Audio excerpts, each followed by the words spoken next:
balik lagi di Matrix Beauty Salon Story.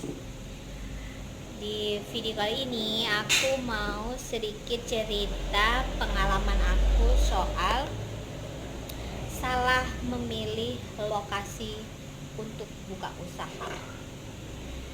Mau tahu kisah selengkapnya? Kalian simak terus video aku. Benar-benar seru karena ini horor.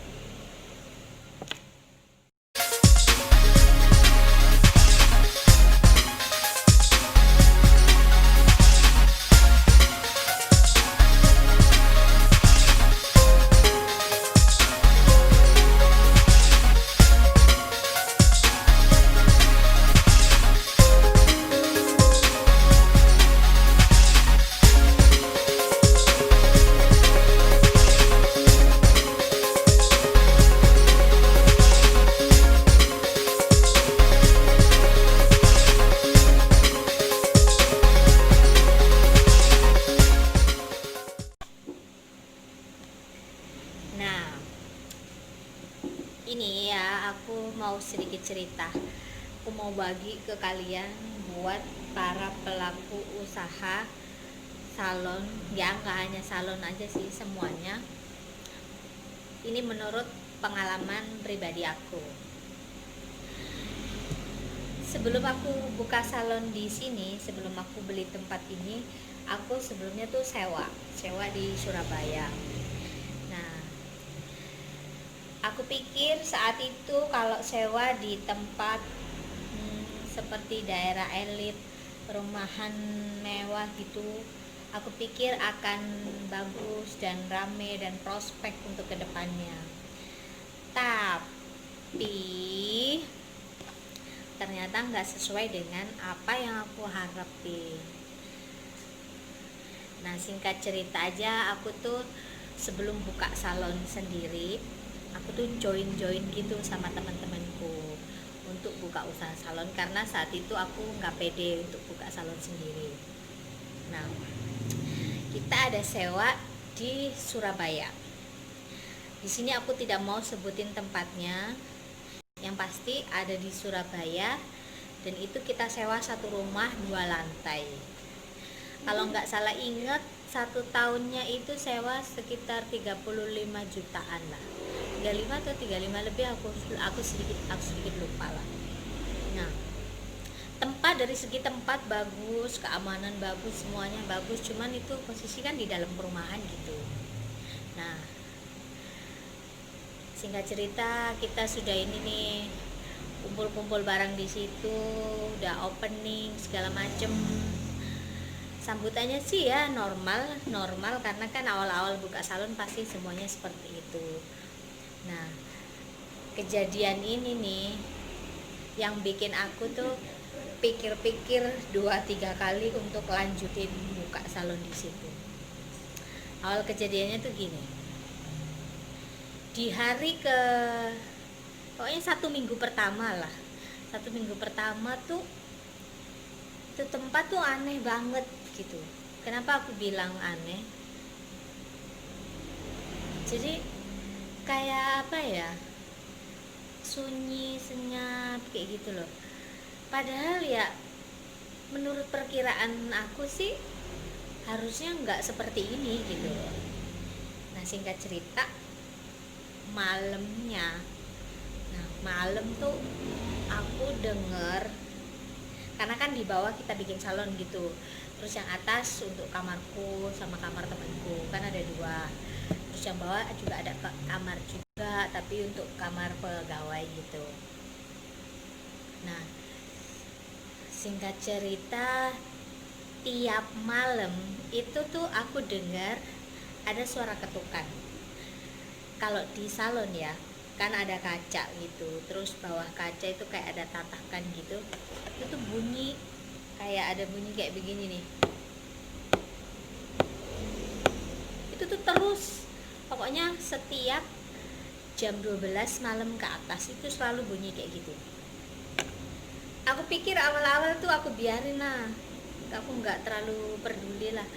Aku pikir ada atau air jatuh kah atau apa gitu. Tapi kok semakin kesini tuh terus selalu di atas jam 12, jam 1, kadang jam 2 kayak gitu. Nah kebetulan aku punya pegawai tuh ada sedikit kelainan, dalam arti itu dia tuh tunarungu, cuman dia tuh rajin. Jadi kalau orang tunarungu itu kan gandengannya kalau nggak bisa dengar juga susah untuk bicara. Jadi ada suara apapun tuh dia nggak akan dengar, hanya aku sama temenku yang dengar gitu loh. Nah kebetulan yang denger itu cuman aku aja gitu, aku nggak peduliin kan. Tapi kok kesini selalu ada suara-suara kayak gitu. Nah aku tuh iseng jalan turun dari tangga tuh lihat gitu, apaan kok ini terus. Ternyata aku cek nggak ada siapa-siapa, pegawaiku juga tidur. Terus suara apa kok terus-terusan kayak ngetok-ngetok gitu.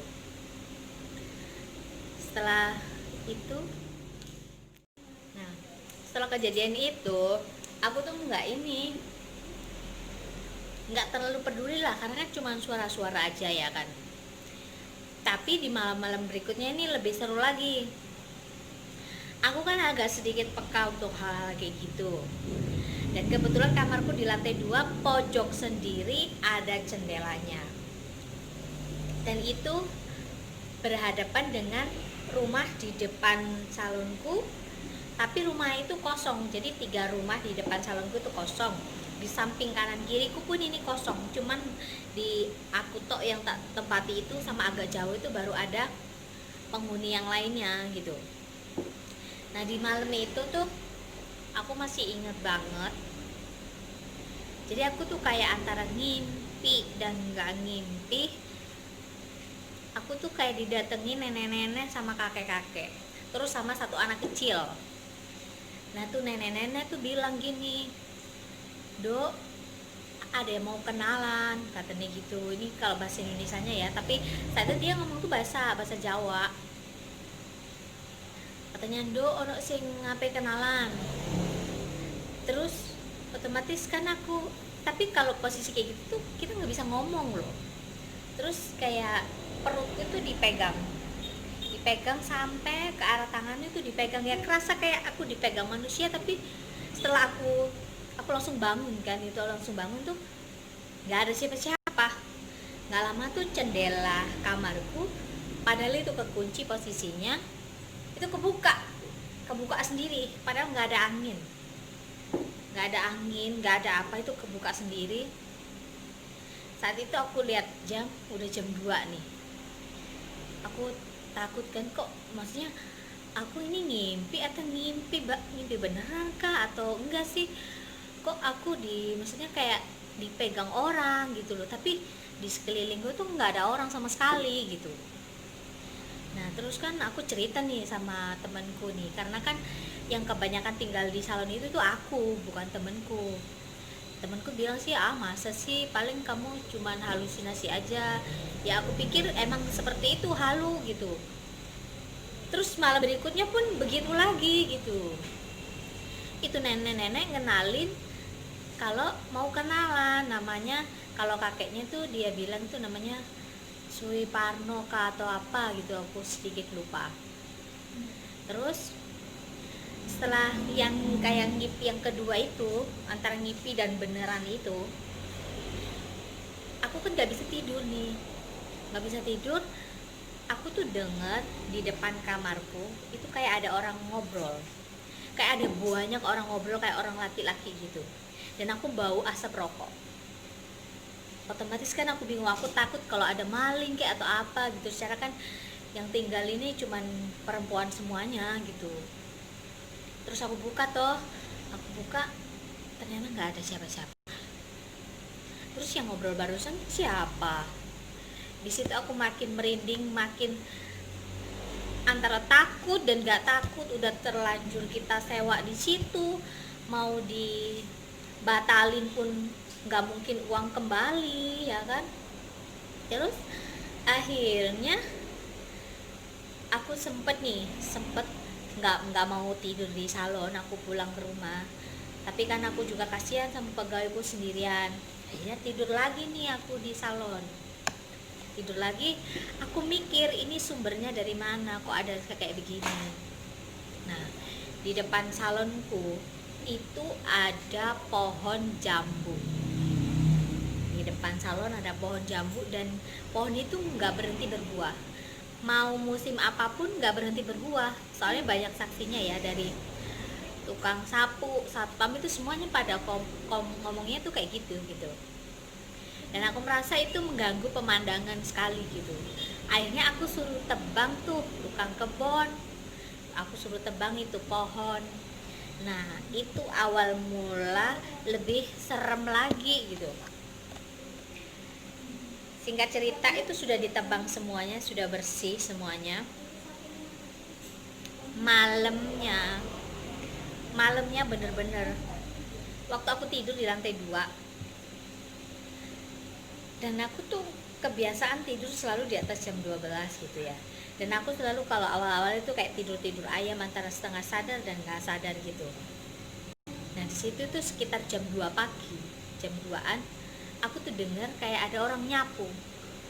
Nah, di lokasi tempat aku sewa ini, di depan salonku itu jalanan paving, jadi tidak ada tanah sama sekali kecuali kebun kita sendiri gitu loh.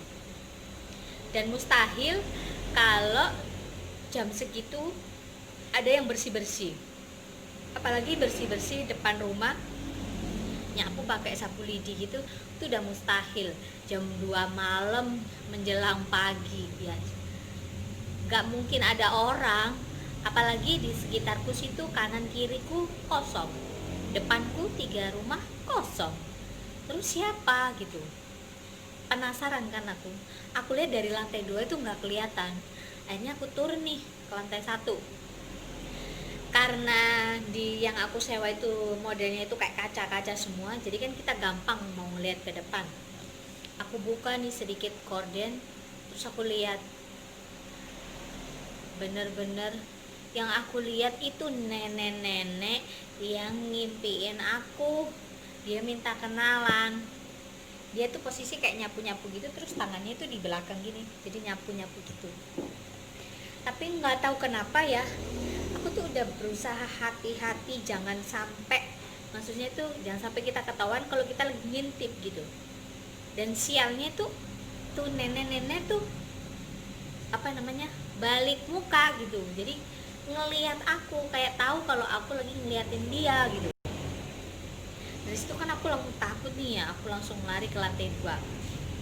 Aku minta temenin pembantuku untuk tidur sama aku gitu. Dan pembantuku itu bilang, "Welly, kenapa?" Kalau misalkan ngomong jelasnya ya, "Welly, kenapa kamu panggil saya untuk tidur sama kamu?" Aku jelasin sama dia, dia juga kagak ngerti gitu loh. Nah, singkat cerita, di malam itu tuh aku nggak bisa tidur sampai pagi. Aku kebayang-bayang itu nenek-nenek lagi nyapu, dan itu kedengeran banget suaranya. Sampai pagi tuh bener aku masih mikir-mikir gitu. Aku takut nanti kalau besok kayak begini lagi tuh kayak gimana gitu. Terus malam berikutnya begitu lagi, ada orang suara nyapu juga gitu. Tapi kali ini aku nggak mau turun, aku takut gitu. Udah di atas, kayak aku dengar suara orang laki lagi ngobrol, di bawah aku lihat nenek-nenek lagi nyapu-nyapu gitu. Terus di dapur belakang, kayak di dapur deketnya kamar pembantu itu kayak ada tempat jemuran agak luas gitu. Nah, itu tuh pegawaiku tuh ngelihat ada anak kecil lari-lari, padahal di situ nggak ada anak-anak gitu. Tuh pegawaiku sempat tanya, "Welly, ada anak-anak, kamu bawa anak?" Padahal aku belum punya anak, ya kan? Terus itu siapa? Jadi kita berdua itu takut banget, kita nggak berani. Kalau malam tuh pasti kita tidur berdua gitu. Nah, satu ketika tuh sebelum kita tidur tuh aku suruh pegawaiku tuh bikin kopi, tapi kopi pahit. Kan katanya kalau kita mau cek itu tempat ada orangnya selain kita apa enggak, kan kita seduh kopi pahit, aku taruh di depan pintu kamarku agak sebelah kiri gitu. Kita mau lihat besok paginya berkurang apa enggak. Tapi di malam itu tuh kita nggak dihantuin sama sekali, kita tidur tuh enak banget. Tapi paginya kita bangun, kita lihat itu kopi udah habis, cuman sisa ampasnya aja. Nggak ada lagi yang tinggal di situ selain aku sama pegawai. Aku nggak terlalu suka kopi itu. Siapa yang minum? Katakanlah hewan-hewan apa, tikus nggak mungkin minum sampai segitunya. Dari situ aku sudah mulai berpikir, oh di tempat ini juga ada yang lain selain aku dan pegawaiku gitu. Dari situ aku mulai waspada banget. Aku cerita ke temanku juga, dia nggak percaya karena dia nggak ngelihat sendiri kan, dan itu kejadian yang ngelihat aku. Pegawai pun ngelihatnya tuh cuman itu anak kecil aja gitu. Nah pokoknya hampir 1 tahun itu seperti itu terus. Nah ada kejadian dimana aku itu pulang malam, aku habis dari luar, aku pulang jam 1 malam dan pegawaiku udah tidur. Kalau aku bangunin pegawaiku itu kan dia nggak dengar, secara kan dia tuli. Aku ketok-ketok nggak dengar, aku telepon pun dia nggak dengar gitu. Otomatis kan aku tidur di luar, tidur di garasi, tapi posisi aku di dalam mobil saat itu. Padahal tuh ya maksudnya aku di depan salon itu sambil marah-marah, ngomel-ngomel sendiri gitu, ngomel-ngomel gak jelas gitu. Nah di depan salon gue ini juga aneh, gak ada angin, gak ada hujan, jadi apa namanya, jendela di atas kamar lantai 2 itu kebuka, dan kayak bukanya tuh kayak orang marah-marah,